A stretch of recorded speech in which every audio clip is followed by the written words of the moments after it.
sëñ bi nu tudd. Ibrahima Diop laa tudd. waaw tey ñëwoon nga ci tout temps ki doon denc tey jii defe naa xool tey na tey xool tooy na. dëgg la salaamaaleykum tout d'abord ñu wax inna lillahi wa inna ilayhi raji'un ñu ñëpp ci yàlla lañ jóge te ci yàlla la ñuy delluwaat xëy na sant yàlla bi ñu yemalee ci li ñëw fekke ko fekkee denc bi doon denc tout temps yi gën àdduna barkat démb metti na neexul ci xol parce que man dund naa ci lu xaw a metti parce que sama xarit suñu imaamu koñ di Abdallah Diouf doomam ci la bokk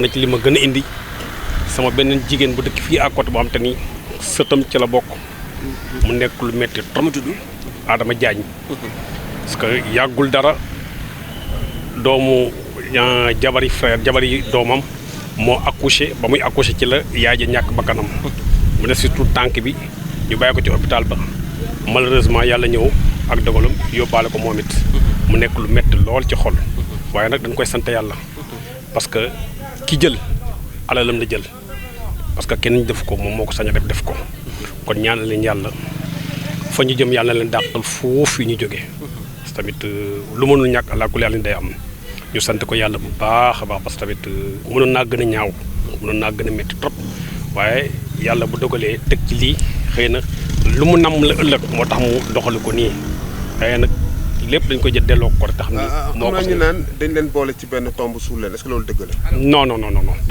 kenn ku nekk dañ la defal kër. boo duggee soo duggee di nga gis 11 tomb la kenn ku nekk sa tomb lañ la defaral xëy na boobu nit ñaa ngi ci avance ay information ëpp na lii mais nag à ma connaissance li ma fekkee teg samay bët mooy 11 tomb lañ gas kenn ku nekk benn la. donc yàlla kenn du ma ko nettali parce que maa fekkee. Voilà, en France concrètement qu'est-ce que vous avez vu sur combien de tombes et combien de bébés ont été. Bon, vraiment c'était un peu dur parce que vous me prenez en quelque sorte depuis le fait que je puisse assister à l'enterrement des nouveau-nés étant donné que c'est la volonté divine personne n'y peut absolument rien mais c'était un peu choquant dans la mesure où des familles entières qui voient leurs enfants moins à l'espace d'une semaine ou bien 10 jours perdre leurs enfants comme ça, c'est un peu dur. Mais c'est la volonté divine, personne n'y peut rien. À l'heure actuelle, tout le monde disait qu'il y avait plusieurs bébés, mais à ma connaissance, d'après ce que j'ai vu, il y avait 11 tombes, il y avait 11 bébés qu'on a enterrés devant mes yeux. Donc, je suis témoin des faits. Je peux dire qu'il y avait 11 personnes, comme 11 bébés. Donc, vraiment, je ne trouve pas les mots pour m'exprimer. C'est émouvant. C'était émouvant, quoi. Vraiment. Tu as des amis qui ont perdu leur bébé? Oui, j'ai un ami qui était l'imam de notre quartier, Abdallah Diouf.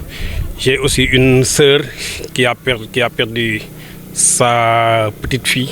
Donc, vraiment, c'était dur. C'était dur, quoi. C'était dur, vraiment. Merci. Vous venez d'assister à l'inhumation des 11 bébés. Ça a été très émouvant. Absolument, ça a été très émouvant. Mais nous ne pouvons que accepter la loi divine. C'est leur destinée, chacun a son destin. Le musulman, c'est quelqu'un qui est soumis. Quand on est soumis, on est tenu de respecter la volonté divine. Quelles que soient par ailleurs les conditions dans lesquelles cette volonté a été exprimée par le Tout-Puissant. Donc nous manifestons à nouveau toute notre compassion à la famille des disparus, vraiment au peuple sénégalais et à toute l'humanité.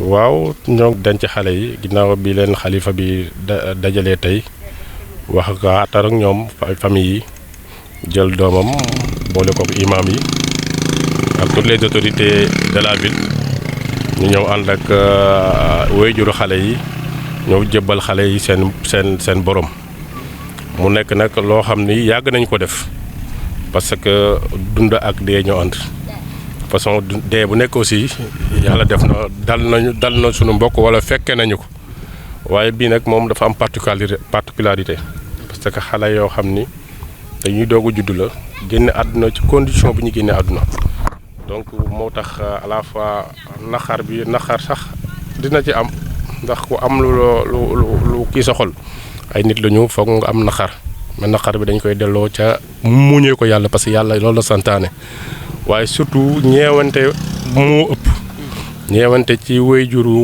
yu ñi nga xam ni ñooy way dem yi muy fukki xale ak benn waaw yàlla moo ci xam fukki xale ak benn 11 ñiy def numérologie xam na ni nombre bu mystique la waaye daal ñu ci sant yàlla di ci gërëm tamit vraiment autorité yëpp jiital ci xalif général Tidiane ci taxawaay bi depuis les premières heures parce que yàlla def na man ñi fi njëkk ci laa bokk fekk naa lu bëree bëri donc mais depuis le début ñëw na an njabootam yëpp sëriñ Mansour Sy da baax mu fi ñëw keroog 4 heures du matin la fi jóge boobaak léegi toute la famille de Cheikh Seydi Malick en tout cas waa xadara bi yëpp jullit yëpp ñi nga xam ne sax bokk ñoom diine te ay kii ñoom ñëpp ñëw ànd ci loolu bi mbir nag dina metti waaye na ko nit ñi yenoo ak ni ko nit ñi taxawee borom ñi nga xam ne ñooñu la dal dina tax ba ñooñu lu bëree bëri wàññeeku ci ñoom donc daal dañuy daloo di sant yàlla rek di ñaan yàlla nag yàlla na fi lii bu mu fi amati duñu wax waaw dañ naan yàlla na fi gëj waaye lii moom dañuy ñaan du tout yàlla bu ko yàlla nattooti askanu àdduna bi. kon bu ñu ko xoolee ñu leen enterré nii de façon séparément kon am na corps yoo xam ne identifié nañ leen. waaye ils ont identifié tous les corps. ñëpp a identifié waaw identifié nañ leen. identifié nañ corps yëpp. waaw sànq nañ leen non loolu waxuñu loolu amul quoi xam nga nit ñi ñoom ba j'ai eu des images horribles dans l'internet et loolu aussi c'est le lieu d'appeler les gens à beaucoup plus de responsabilité. parce que nga xam ni Sénégalais yi li ñu àdduna bi naqar bi ñu am fan yi nga jël image taal ab sëb jël xale dugal ci biir loolu xaw ma ko def mais deful lu rafet deful nitu doomu aadama. ça aussi tamit entrée bi ci cimetière bi filtrage bi bëri woon na est-ce que njaboot yëpp maanaam famille bu nekk non filtré wuñu bàyyi nañ njaboot yëpp ñu ñëw. vraiment seen famille ñi nga xam ne yëpp ñëwoon nañu ci julli bi ñun ñëpp dugg nañu. dégg nga filtré wuñu li ñu doon bañ mooy ñu et puis ça c'est pas normal mooy film yeeg affaire yooyu waaw parce que nag c'est des images intimes xam nga la waruñu ko génne ñëpp di ko gis mais képp koo xam da nga ñëwoon pour ñëw ànd ak gunge néew yi bàyyi nañ la nga dugg franchement. Voilà, si cet aspect en français, les corps ont été inhumés séparément, mais ont été aussi identifiés. Oui, ils ont été tous identifiés et ils ont bénéficié de tout ce que bénéficie un musulman dans ces circonstances, avec le kit funèbre. Donc ils ont eu, en tout cas toute la tutelle a été respectée. On a prié, le calife a dépêché son fils Serigne Moustapha qui est venu avec les autres imams de la ville, en tout cas pour procéder au rite mortuaire, à la prière mortuaire. Donc elle les a entrés dans les règles de l'art. Bon. Merci beaucoup. Honorable Cheikh Tidiane Diouf, premier adjoint.